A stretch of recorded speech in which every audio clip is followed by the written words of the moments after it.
दोस्तों बाज़ार की बात करें तो देख सकते हो कि 2 दिन की शानदार तेज़ी के बाद बुधवार गुरुवार को लगभग 1300 पॉइंट के आसपास की तेज़ी देखी और फ्राइडे को लगभग फ्लैट क्लोजिंग बाज़ार ने दी।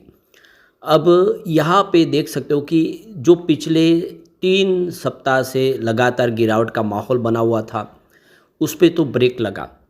आगे की अब क्या संभावना बन रही है? जो मार्केट एक्सपर्ट है वो कह रहे हैं कि अभी भी गिरावट आ सकती है और 10% की भारी भरकम गिरावट हो सकती है बाजार में, ऐसा कहना है। क्या बात सच है उसको समझेंगे। दूसरी तरफ बाजार को 24 घंटे खुला रखने की यहाँ पे संभावना बनने लगी है।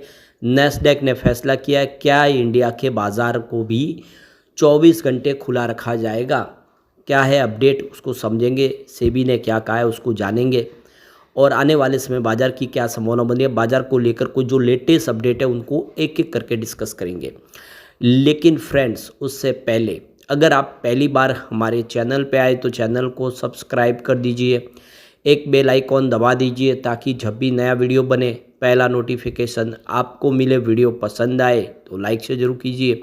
चलो फ्रेंड्स वीडियो स्टार्ट करते हैं। मैं हूँ आपका दोस्त एसबी दवे और हमारे अपने चैनल ऑनलाइन कमाई में आपका बहुत बहुत स्वागत है। तो लगातार जो गिरावट हो रही थी उसका सिलसिला आखिर टूटा बुधवार को और काफ़ी अच्छी 700 साढ़े 700 पॉइंट की तेज़ी देखने को मिली और गुरुवार को भी लगभग 600 पॉइंट की तेज़ी देखने को मिली। तो बाज़ार ने फिर से एक सिलसिला था वो उसको तोड़ा।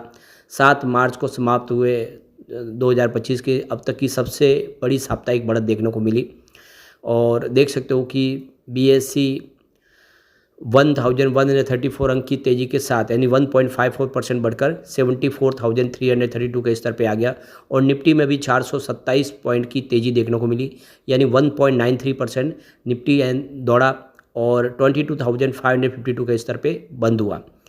तो 7 मार्च को ख़त्म हुए सप्ताह में सेक्टोरल इंडेक्स हरे निशान के साथ बंद हुए। निफ्टी मेटल इंडेक्स में 8.6% की तेज़ी बनी। निफ्टी मीडिया 7.3% दौड़ा। निफ्टी एनर्जी में भी 6% की शानदार तेज़ी बनी।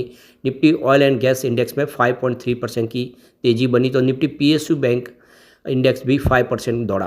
तो सप्ताह काफ़ी शानदार रहा देख सकते हो कि और यहाँ पे इस सप्ताह बीएसई लिस्टेड कंपनियों का जो मार्केट कैप है वो 14 लाख करोड़ से ज़्यादा बढ़ा है। रिलायंस इंडस्ट्रीज के मार्केट कैप में सबसे अधिक बढ़त हुई। उसके बाद में Tata consultancy service, state bank of India और भारतीय एयरटेल का स्थान रहा। दूसरी ओर एचडीएफसी बैंक, मारुति सुजुकी और बजाज फाइनेंस के मार्केट कैप में गिरावट देखने को मिली।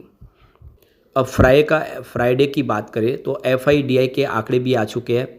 तो फ्राइडे को देख लो कि एफआई यानी विदेशी संस्थागत निवेशकों ने बिकवाली जारी रखी हुई है जो लगातार जारी है। एनएसई पर जो डेटा जारी किए गए उसमें बताया गया है कि करीब 2035.10 करोड़ की बिकवाली की है एफआई ने। दूसरी ओर डीआई ने यहाँ पे 2320.40 करोड़ की खरीदारी की, यानी जितना माल एफआई बेच रहे उतना ही उसके सामने खरीदारी डीआई करके बाज़ार को संभालने की कोशिश कर रहे हैं। डीआई थक नहीं रही, ये बात बाज़ार के लिए बहुत अच्छी है। 7 मार्च के कारोबारी सत्र के दौरान एफआई ने 8,635 करोड़ रुपए के शेयर खरीदे और सामने 10,670 करोड़ रुपए के शेयर बेचे। डीआई ने 10,452 करोड़ रुपए के शेयर खरीदे और 8,132 करोड़ रुपए के शेयर बेचे। इस साल अब तक एफआईआई ने 1.61 लाख करोड़ रुपए के शेयर है वो बेचे हैं, जबकि डीआई ने 1.72 लाख करोड़ शेयर खरीदे हैं। तो जो एफआई की बिकवाली उसके सामने डीआई की खरीदारी काफ़ी अच्छी है। अब जो बड़ी अपडेट निकल के आ रही है, नैस्डैक ने फैसला किया है 24 घंटे बाजार को खुला रखने का। क्या सेबी का रुख क्या है इसको लेकर समझेंगे। तो अमेरिका के दूसरे सबसे बड़े एक्सचेंज ऑपरेटर नैस्डैक आईएनसी ने 24 घंटे शेयर बाजार ट्रेडिंग पूरी तरह से शुरू रखने का फैसला किया है। 24 घंटे मार्केट ट्रेडिंग का ये कदम अमेरिकी शेयरों की बढ़ती ग्लोबल मांग को देखते हुए उठाया गया है। नैस्डैक के प्रेसिडेंट तल कोहेन ने खुद अपनी लिंक्डइन पोस्ट है उसके ऊपर इसकी जानकारी दी है। माना जा रहा है कि ये जो फैसिलिटीज़ है 2026 की दूसरी छमाही से शुरू होगी। तो नैस्डैक के फैसले के बाद अब नज़रें भारतीय बाजार पर टिकी हुई है। सवाल उठता है कि क्या पूंजी बाजार नियामक सेबी भी 24 घंटे बाजार खुले रखने पर या ट्रेडिंग घंटों को बढ़ाने पर कोई फैसला लेंगे। इस मुद्दे के जवाब पर जानने के लिए बीते साल इस मुद्दे पर सेबी की क्या राय थी उसको भी आपको जानना चाहिए। तो बीते साल मई 2024 में सेबी ने नेशनल स्टॉक एक्सचेंज एनएसई द्वारा इक्विटी डेरिवेटिव सेगमेंट में ट्रेडिंग घंटे बढ़ाने के प्रस्ताव को खारिज कर दिया था। सेबी ने यह फैसला स्टॉक ब्रोकर समुदाय से आवश्यक प्रतिक्रिया यानी फीडबैक न मिलने के कारण लिया था, यानी जो ब्रोकर थे उनका सहयोग नहीं मिला, जिस वजह से जो एनएससी डेरिवेटिव सेगमेंट का टाइम बढ़ाना चाहते उसको सेबी ने उस प्रस्ताव को खारिज कर दिया। एनएससी के एमडी और सीईओ आशीष कुमार चौहान ने एक एनालिस्ट कॉल में जानकारी दी थी कि फिलहाल ट्रेडिंग आवर्स बढ़ाने की कोई योजना नहीं है, क्योंकि सेबी ने हमारी अर्जी वापस कर दी है। स्टॉक ब्रोकर्स ने वह प्रतिक्रिया नहीं दी जिसकी सेबी को ज़रूरत थी। ऐसे में अभी ये योजना जो है ठंडे बस्ते में डाल दी गई है। तो सेबी ने ये जो प्रस्ताव रखा था ब्रोकर के सामने, उन्होंने इसका कोई जवाब नहीं दिया। एनएससी के एमडी और सीईओ आशीष कुमार चौहान ने कहा है कि हम इक्विटी डेरिवेटिव सेगमेंट ट्रेडिंग घंटे चरणबद्ध तरीके से बढ़ाने का सुझाव दिए हुए थे। इसका उद्देश्य ग्लोबल इन्फॉर्मेशन फ्लो में पैदा रात भर के जोखिम को कम करने का था, लेकिन प्रस्ताव को सेबी ने खारिज किया। तो एनएससी के मुख्य व्यापार विकास अधिकारी श्रीराम कृष्णन ने सितंबर 2023 में बताया था कि एक्सचेंज ने शाम 6 बजे से रात 9 बजे तक एक नया ट्रेडिंग सेशन शुरू करने की योजना बनाई थी। उसके बाद रात 11:55 बजे तक समय बढ़ाने का प्रस्ताव दिया गया था, जो कमोडिटी डेरिवेटिव्स के समय के समान होता। शुरुआत में पहले चरण में सिर्फ इंडेक्स डेरिवेटिव को शामिल करने की योजना थी, उसके बाद में सिंगल स्टॉक ऑप्शन और अन्य प्रोडक्ट को जोड़ा जाना था, लेकिन इस प्रस्ताव को सेबी ने खारिज कर दिया। फिलहाल हमारे बाज़ार में 24 घंटे की सुविधा उपलब्ध नहीं होगी, लेकिन नेस्डैक है जो 24 घंटे खुला होगा, इसका फैसला हो चुका है। अब क्या बाज़ार में 10% की और गिरावट आ सकती है? तो शेयर बाज़ार में हालिया गिरावट ने ज़्यादातर निवेशकों के पोर्टफोलियो को लाल कर दिया है। बाज़ार में इस गिरावट के पीछे एफआई की ओर से लगातार बिकवाली को जिम्मेदार बताया जा रहा है। इस बीच सबके मन में सवाल उठता है कि आखिर कब तक बाज़ार में तेज़ी का दौर वापस लौटेगा। हालांकि इस सप्ताह आखिरी सेशन में कुछ रिकवरी लौटी है। साप्ताहिक आधार पर देखें तो 2% की बाज़ार में तेज़ी देखने को मिली है। लगातार 3 सप्ताहों की बिकवाली के बाद बाज़ार थोड़ा सा कामयाब रहा है हरे निशान से बंद होने में, और कुछ राहत मिली है। आने वाले समय को लेकर दिग्गज निवेशक, बाज़ार के बड़े एक्सपर्ट अभी बहुत ज़्यादा आशावादी नज़र नहीं आ रहे। तो 7 मार्च को मुंबई में हुए money control global wealth summit 2025 में एग्जिट कैपिटल के ग्लोबल रिसर्च प्रमुख नीलकंठ मिश्रा का मानना है कि भारतीय शेयर बाजार में अभी भी 10% गिरावट की गुंजाइश है। नीलकंठ मिश्रा ने एक्सिस बैंक के चीफ इकोनॉमिस्ट भी हैं।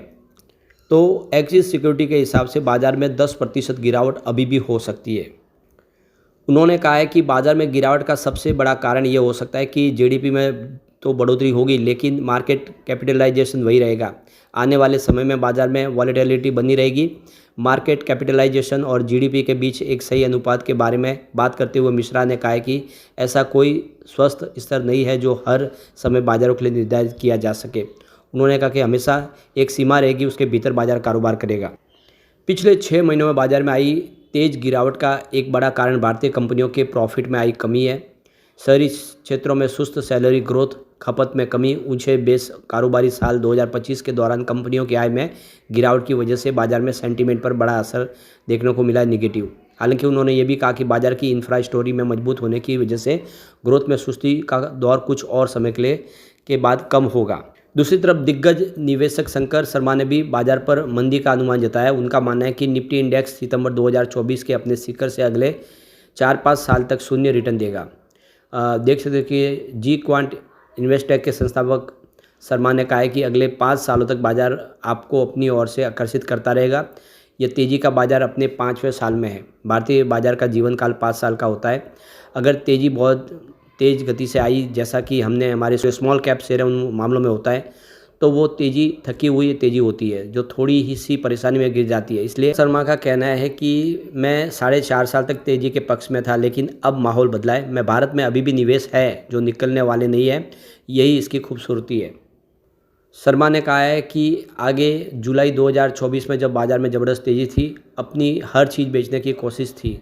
हालांकि वे कुछ निवेशों में फंस गए हैं। उन्होंने कहा है कि मुझे 2030 में तेज़ी के बाज़ार की उम्मीद है। शंकर ने आगे कहा है कि तेज़ी शब्द अब भ्रमित करने वाला होता जा रहा है। दूसरी तरफ देखें तो हिलियस कैपिटल के फाउंडर समीर अरोड़ा ने भी इसी समिट में कहा है कि भारतीय शेयर बाज़ार अगले 1 से 2 महीनों में गिरावट से उबर जाएंगे और 7-8% तक बढ़ेंगे। अरोड़ा ने कहा कि उन्हें तेज़ी से वी शेप की रिकवरी की उम्मीद नहीं है। इस तरह के सुधार के लिए आमतौर पर सरकार के हस्तक्षेप की जरूरत वजह होती है, जब सरकार कोई फैसला लेगी तो हो सकता है। स्मॉल और मिड कैप सेगमेंट में गिरावट पर बात करें, उन्होंने कहा है कि निवेशकों को गिरावट की सीमा की बजाय गिरावट की अवधि पर ध्यान देना चाहिए। उन्होंने कहा कि केवल 10% शेयरों में मंदी का बाजार है, इसका मतलब 90% बाजार ठीक है। उन्होंने ये भी कहा कि चर्चा निफ्टी 500 इंडेक्स के इर्द गिर्द केंद्रित होनी चाहिए। पिछले 15 सालों में भारतीय शेयरों ने रुपए के संदर्भ में औसतन 15% और डॉलर के संदर्भ में 11 से 12% का सालाना रिटर्न दिया है। इसी के आधार पर दुनिया भर के मुकाबले भारतीय बाजार का प्रदर्शन शानदार रहा है।